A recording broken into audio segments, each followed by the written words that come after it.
চীন শুধু হুমকি দেয় কিন্তু যুদ্ধ করতে নারাজ।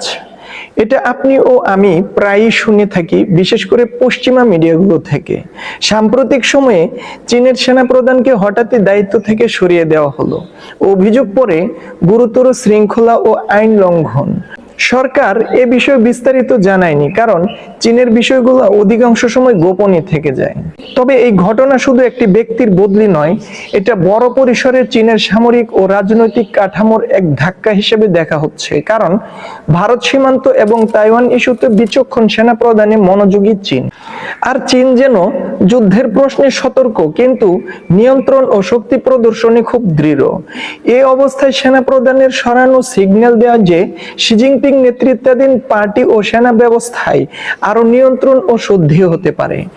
এমন পরিবর্তন সাধারণত শুধু শৃঙ্খলা ভঙ্গের কারণে হয় না, এটা রাজনৈতিক ইন্টারনাল পলিসি, ক্ষমতা পুনর্গঠন এবং স্ট্র্যাটেজিক ইমেজ পরিবর্তনের ঘোর ইঙ্গিত দিচ্ছে। এতে আন্তর্জাতিক ডিপ্লোমেসি ও যুদ্ধ শান্তির ব্যালেন্সে ও ঝড়ের ইঙ্গিত থাকতে পারে, বিশেষ করে পূর্ব এশিয়ার প্রেক্ষাপটে।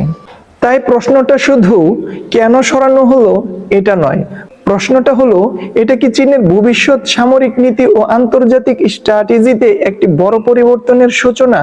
এই ভিডিওতে আমি সেই বিষয়গুলোই আপনাদের সামনে লোড করছি।